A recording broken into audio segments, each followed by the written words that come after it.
Okay, so here's what we've got. And boy, that paper doesn't help things out much. There we go. Okay, at the time this begins, he had borrowed $31,000. He's going not to make payments for 9 months. Interest is going to be compounded on that principal for 9 months, and he's going to have to pay that interest when he starts making his payments. So they're wanting to know basically what is his actual principal going to be when he does start making payments. So at that point, that's a future value that we want to know, which will be his present value of $31,000 plus the amount of interest on that $31,000, which is calculated using this.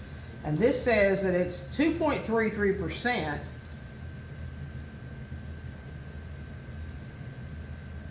And it is compounded monthly. So we have to divide that by 12 to get the interest rate. And then the number of compoundings is going to be 9 over 12, or excuse me, T is the number of years. Well,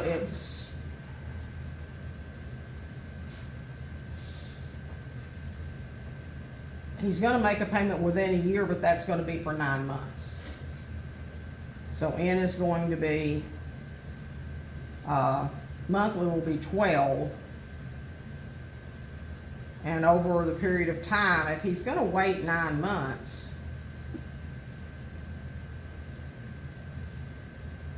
let me think about this for a second. Because you will have to adjust N. I'm thinking N should just be compounded though 9 times. No, that would be years. So that's going to be 9 over, can't be 9 times 12. Let me go ask that problem and look at that formula again.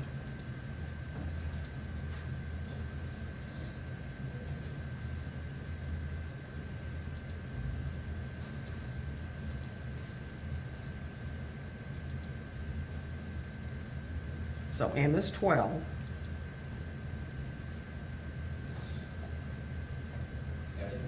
And he's doing it for 12 months. You can't really tell with the example problem, it's 12. Yeah. I have to just do the help and solve this.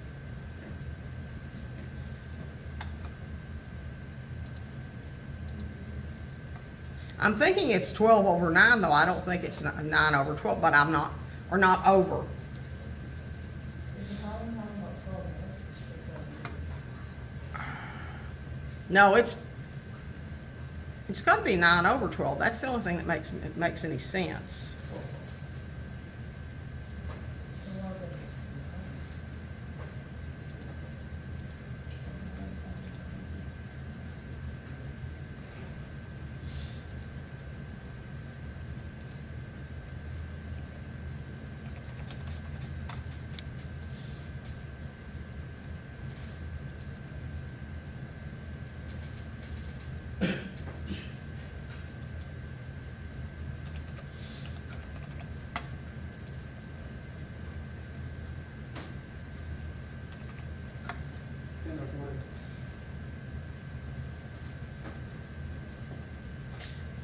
Oh, it just wants the rate. Sorry.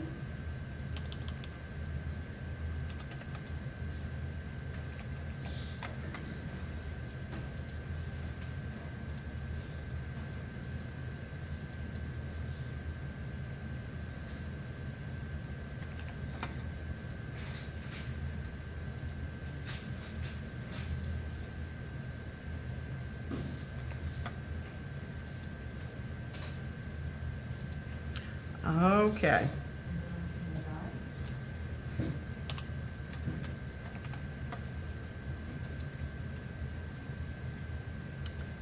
9 over 12 and 3 over 4 is the same thing. Thank you very much.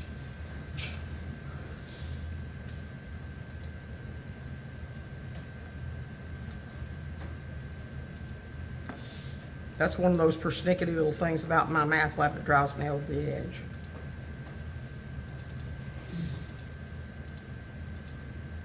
Yeah, there were a few problems. Like, I have to go online and find a solver.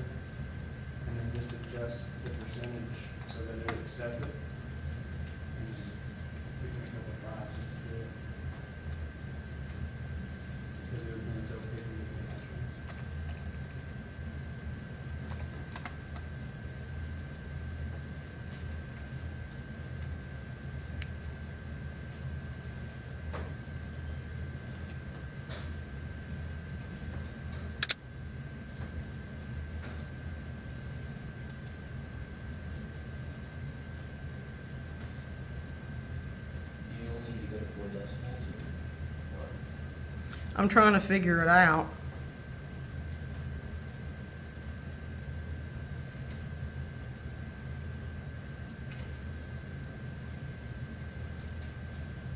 Okay, the value of N. Isn't it 3/4 over 12? Yeah.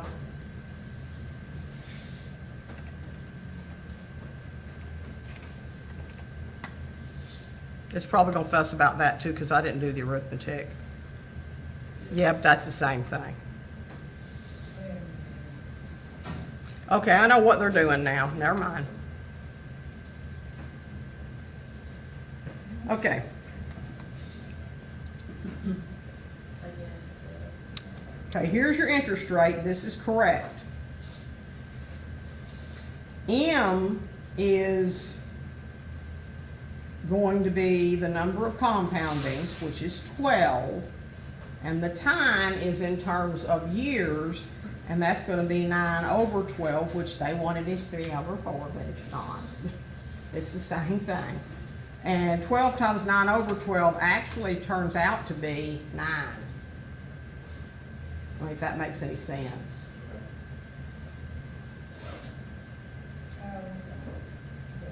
So then A is going to be $31,000 times 1 plus the interest rate, 0.0233 divided by 12, raised to the 9th power, which is kind of what I thought it would be because it's 9 months. It's going to be compounded 9 times. But they wanted you to do this little bit of arithmetic to prove that. So then on the calculator, we'll just quit and go to the home page, and we'll put in 31,000 times the quantity 1 plus the interest rate, and since it's adding there, I can put a division problem in without parentheses because it'll divide before it adds. So 0.0233 divided by 12. So it will be exact, not rounded off. And that's going to be raised to the power of 9. So he's going to pay, his principal is going to be $31,545.95. So he's going to be paying an extra $545.95 just right off the top. And then they're actually going to use that base amount to calculate his payments after that. So it's also going to make his monthly payments not just higher, but it's going to make the loan go away slower because less and less of his payments are going to count toward the principal. Okay? Let's take a look at one of the others. 16 is like that too.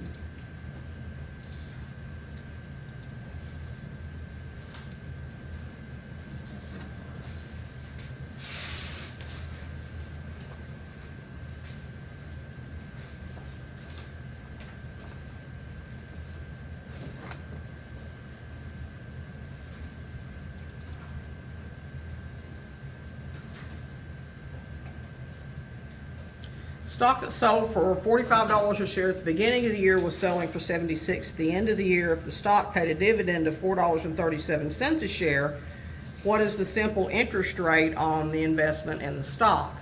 And consider the interest to be the increase in the value plus the dividend. Okay, since it sold initially for $45, and it wound up at the end of the year being $76, and it paid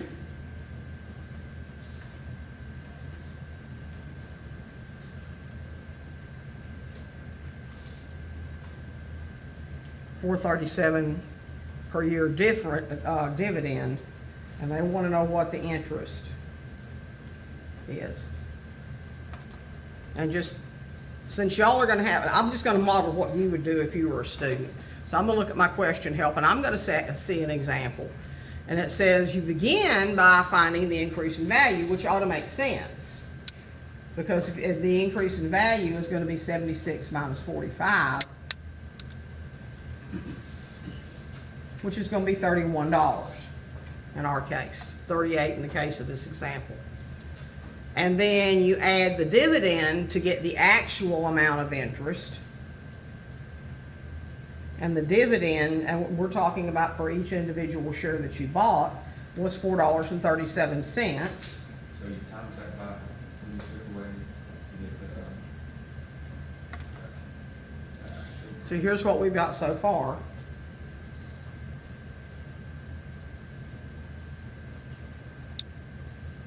So they started out with 45, they wound up with 76.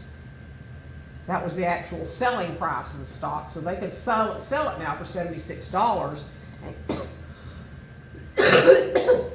Excuse me, and even without the dividend being paid, they would still make $31 because it sells now for more than what they paid. But then they also paid $4.37 per share,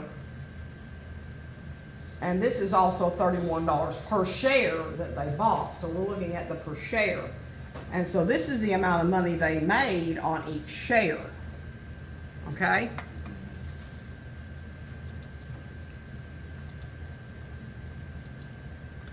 And you know what the simple interest rate formula is. It's interest is equal to the principal times the rate times the time.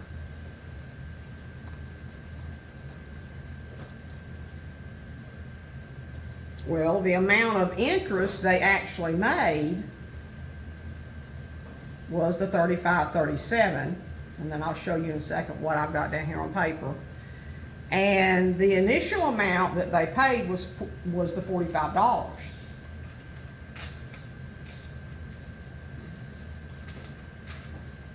The interest rate is what you don't know. So we're going to leave that as I in the problem. And it said at the end of the year, so that was 1 year.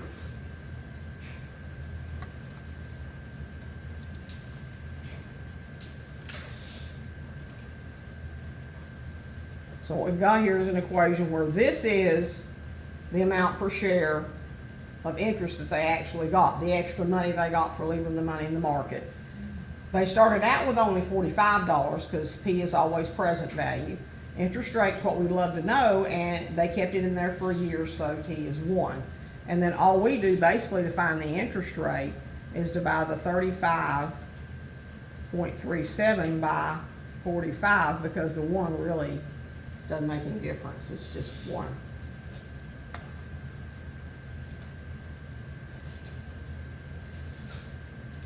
Can you start that up a little bit? The other up. Which other up? Down. That?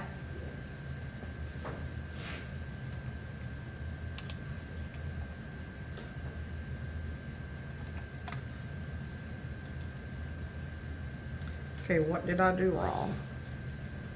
Too many decimals. So the interest rate is 0.786.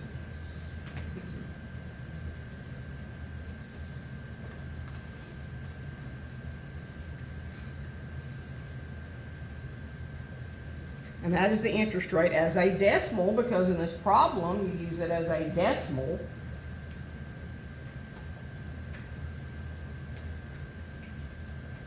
So the actual interest rate would be 78.6%, which is a pretty good return, and that kind of makes sense because they made almost as much as they invested to start with by the time they got the selling price and the dividends.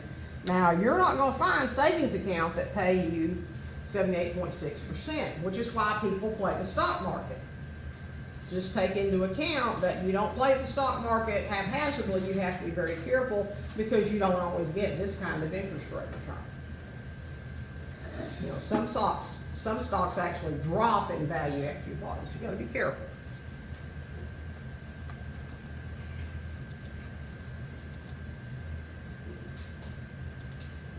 so you divide the number that you got plus dividends, Right. and then you divide it by your present By your present value. stock. Okay. Right. So now here, notice they got 105.8% interest in the example probably we're looking at. So when you're talking about stocks, depending on the stock, if you buy in low and the stock takes off and pays good dividends, then you could stand to make a lot of money. But it's still kind of a game. It's not a game, but you have to be really educated to know what to buy and when to buy it and when to sell it. Those are the keys to making the money.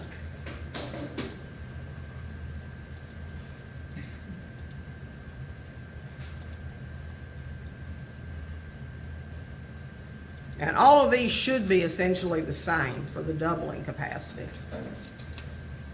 And it says either logarithms, which we're not touching logarithms, that's next chapter, or graphing calculator, find the time required for the initial amount to be at least equal to the final amount.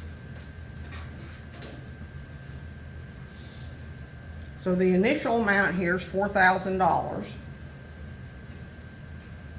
And it's deposited at 6%, and it's compounded quarterly. And you want it to reach at least $6,000.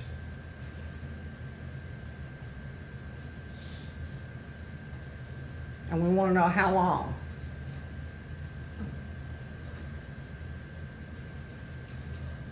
And once again, we'll pop up the question help just to get the formula. And it's the same formula we had before, and I'm going to write it down.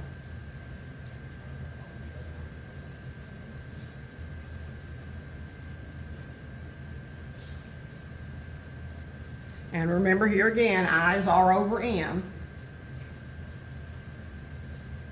And N is MT. How many times do you compound per year times how many years? And in our case, time is what we're looking for.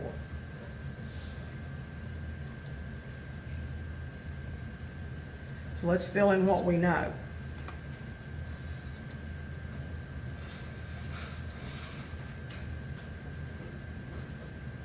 We know that this part is $4,000 times 1 plus the interest rate is 6% divided by 4.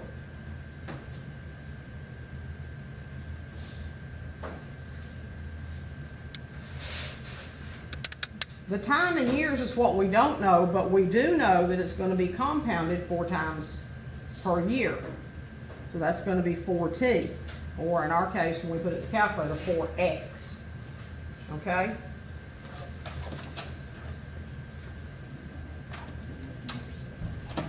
And then y2 is going to be the amount that you want in the future, which is your $6,000.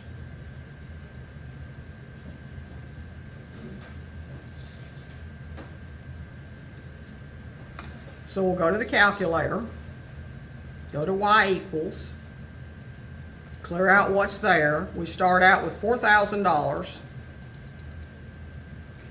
times 1 plus the interest rate is 0.06 divided by 4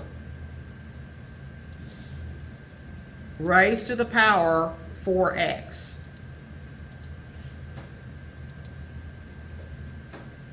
And then the amount that we want in the future is $6,000. That's how much we want it to grow to, and we're trying to figure out how long it takes to get there. And we're trying really hard not to use logarithms because we don't want to have to learn how to do logarithms at this point. So go to your window, and now you need to think through a little bit. The lowest time can go is 0. We don't know how long it's going to take $4,000 to get $6,000 at 6% compounded quarterly, but it certainly shouldn't take 10 years. It might take 10 years, it might take a little less than 10 years, but remember 10 years is actually 40 compoundings, okay?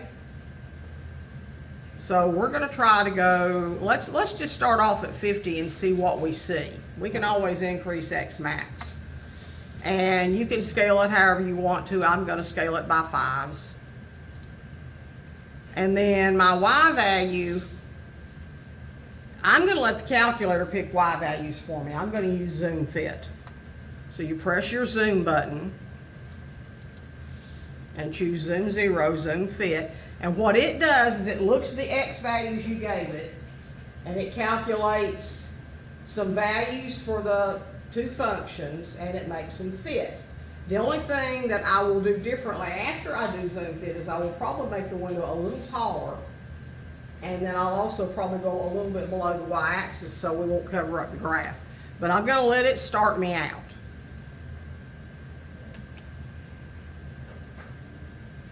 Mine says invalid DIM. Okay, and I've made mine far too far. So make sure that your X min is lower than your X max, number one. Look at your values. Scale really doesn't matter. You can put X, you can put 1 in for scale. It doesn't care because all it's gonna do on scale is that's how many tick marks it tries to make. Now Y equals 0 makes sense, but the only reason it's going up this high is because I went to 50, and apparently it didn't take 50 compounders for this to happen. So I'm gonna go back to, let's say, 10. And since I know the tallest the window needs to be is something more than 6,000 down here, I'm just gonna put in 7,000. Let's see what we see now.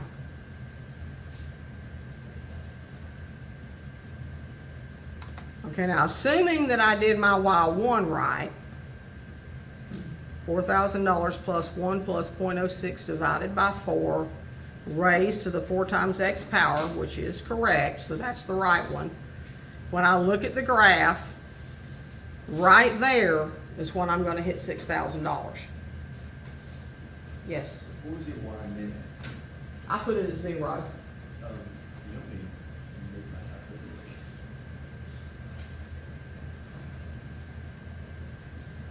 So we had 0 and 1, that's that.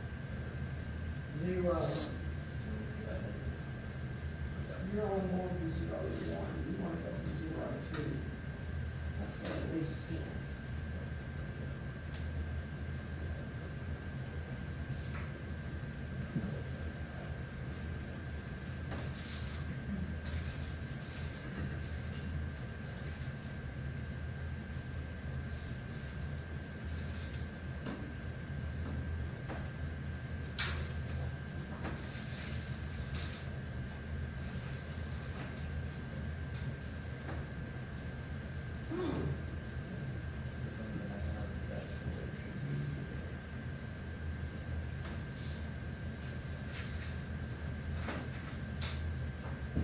So it makes perfect sense. Let's see.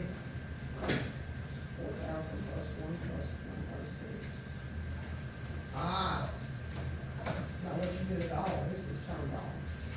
So when you turn that off, just put your cursor on it, plus center. Now it's not locked in. And then hit graph. This is your future value.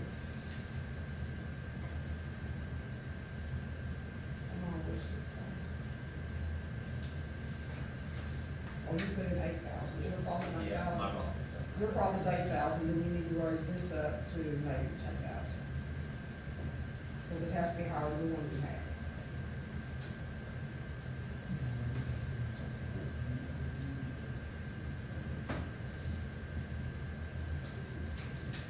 Okay, now it's gonna take a little bit longer to see that it come together yet.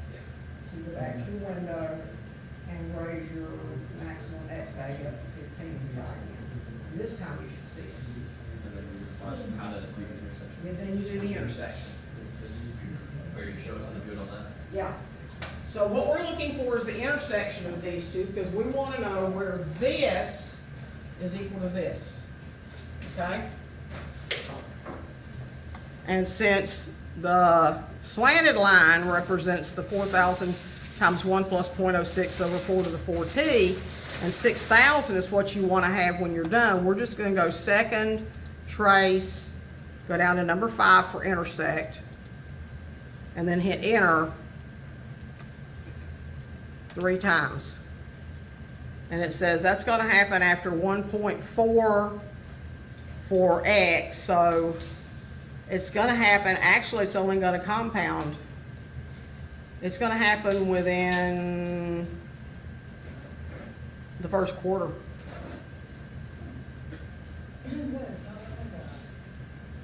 Yeah, I'm wondering, because that's awfully small. I'm gonna come back and double check it, but I saw him. My dad wants to get them right off the scene. Yeah, me too.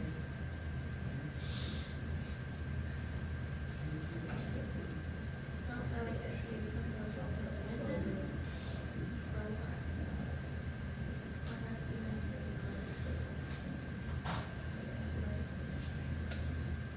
And I'm not open to this question before we're going to.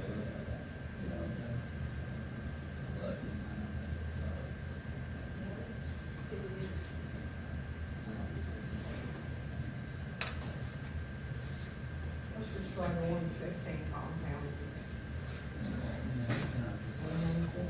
You're doing the one I'm doing, right? Yes, ma'am. Okay, then let's just go $7,000, because you're gonna be coming much higher than that.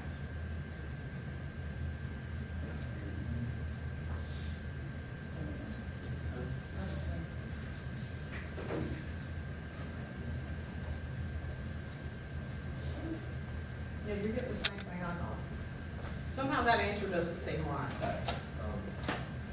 Are we not able to do the question right now since you're? Can we focus into the TUI solver and see what we do? It might.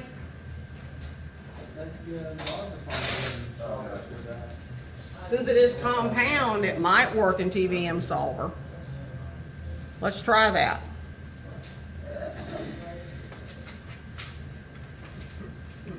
So, okay, our value of N is gonna be what we don't, well,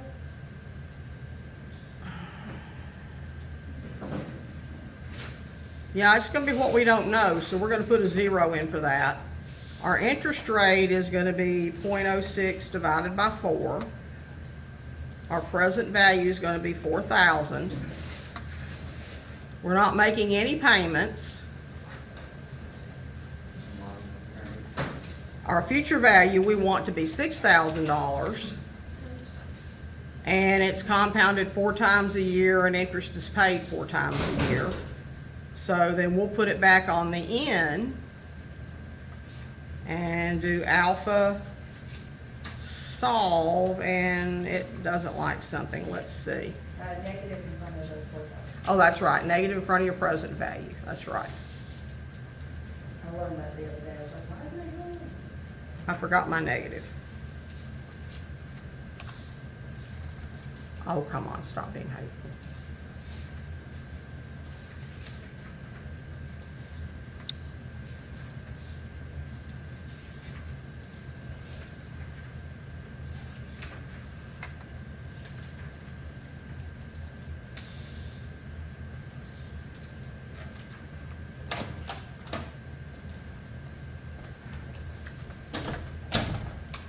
It says $10,812, $10,812.6, but you would have to divide that by 4.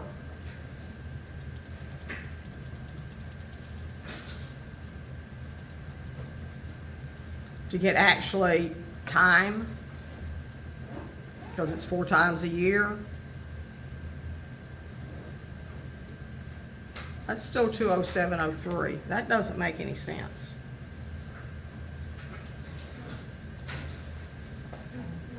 My graph is having issues. I want to get a ballpark idea of what they're getting.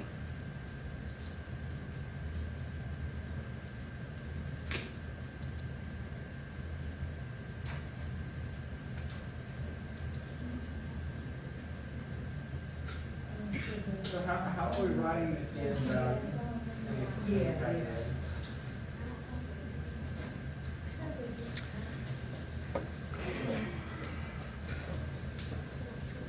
Let me work on this one and post one on the section 5.1 Shelby for you so we can work through the next section.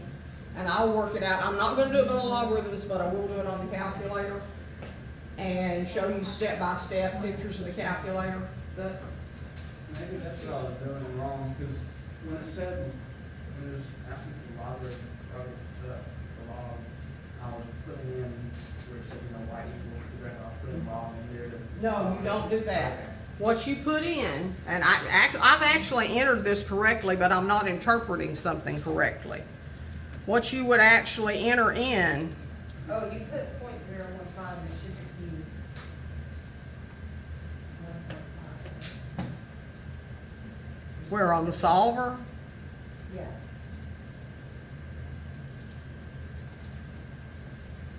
yeah, if you don't put everything, Yeah, it should be 1.5. oh, yeah, yeah, I shouldn't have adjusted the interest rate. The interest rate was actually 6%. That's why it's so messed up.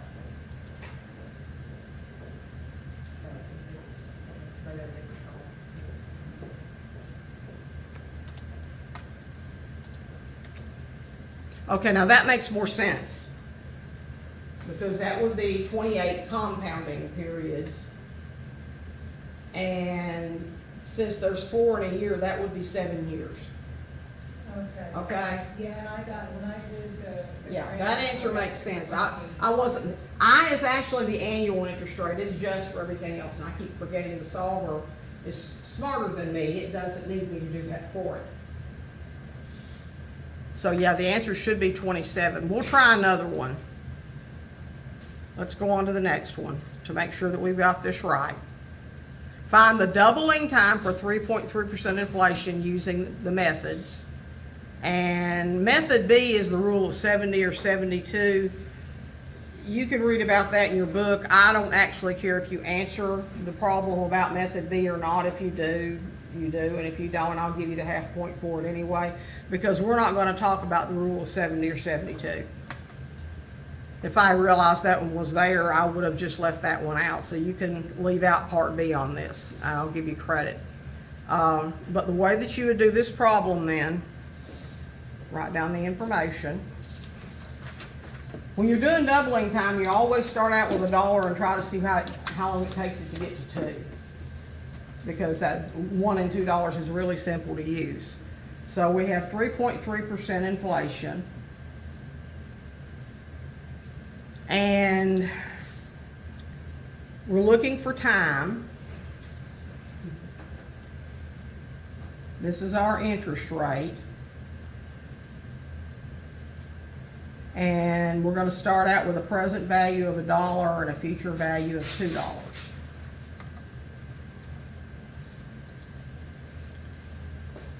And we're going to use the same formula we used before. We're going to go back over here to y equals, and we're going to start out with $1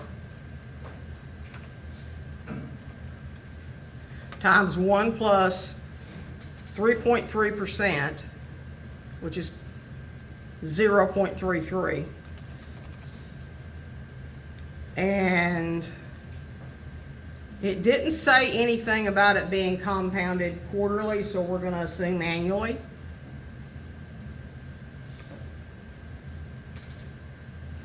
So we don't have the compound quarterly. It's just going to be X. And then we want to see, when does that get to be $2? Just a quick question, should I be put 033? Yeah, I put my decimal in the wrong place. Let me get back up there. This thing is, there's something wrong with the mouse, and it doubles and it picks up things I didn't mean to click. I have to see if I can get a mouse pad up here and if that helps any. So then, we're only wanting to go from $1 to $2, so you don't have to go very far on anything. If we go from 0 to 10 and then let y min go from 0 to 3, that should be plenty big enough window to see what we need to see. So then we'll just hit graph. What do we put 1 to? I'll show you. Okay, and 10 wasn't quite long enough, so let me go to 20.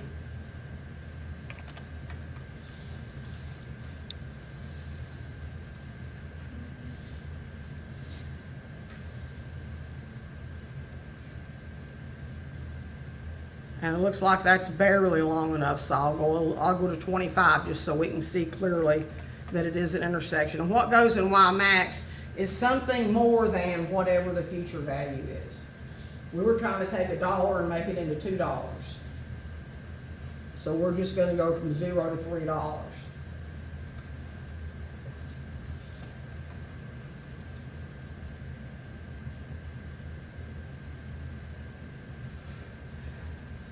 Mine isn't hard.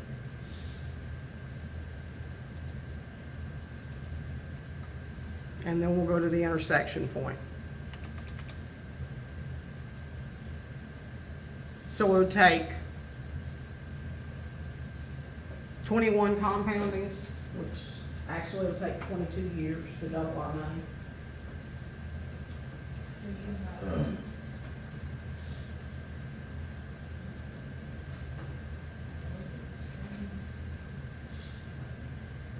That should work. Where's your Y equals? Right, you need to turn off plot 1, and then go down to Y2 and put 2. 'Cause that's double the principal. You start with $1, you want it to turn into $2. thank you. Yes, but now you put 2 in the other because you want it to double. It does come out the same if you use it easier. Yeah. That's because the window you've got it set to isn't anywhere close to what you want it to do. You're going from -10 to 20. In the first place, you don't go -10. And your Y doesn't need to go from -10. It can start at 0 because you're only going, your doubling was $2, so there's something about $2, $3. There you see it. And eventually they're going to cross, although they might not cross on that window. They came close.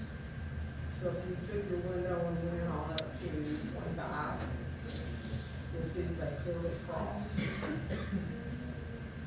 And that intersection point is where your investment has doubled. It's where the principal plus the interest equals 2. You start out with $1, now you have $2. And it's compounded annually, so that's in years. And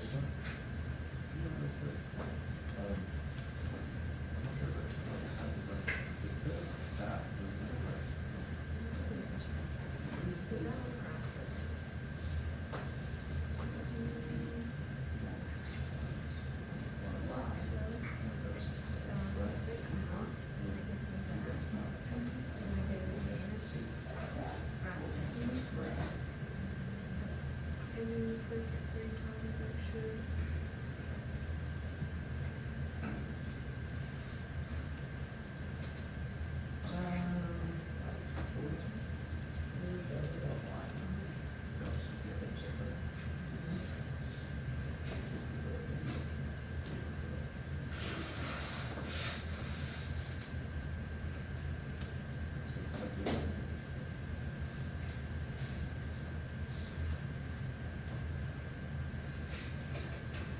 It says 1 and 2 decimal places.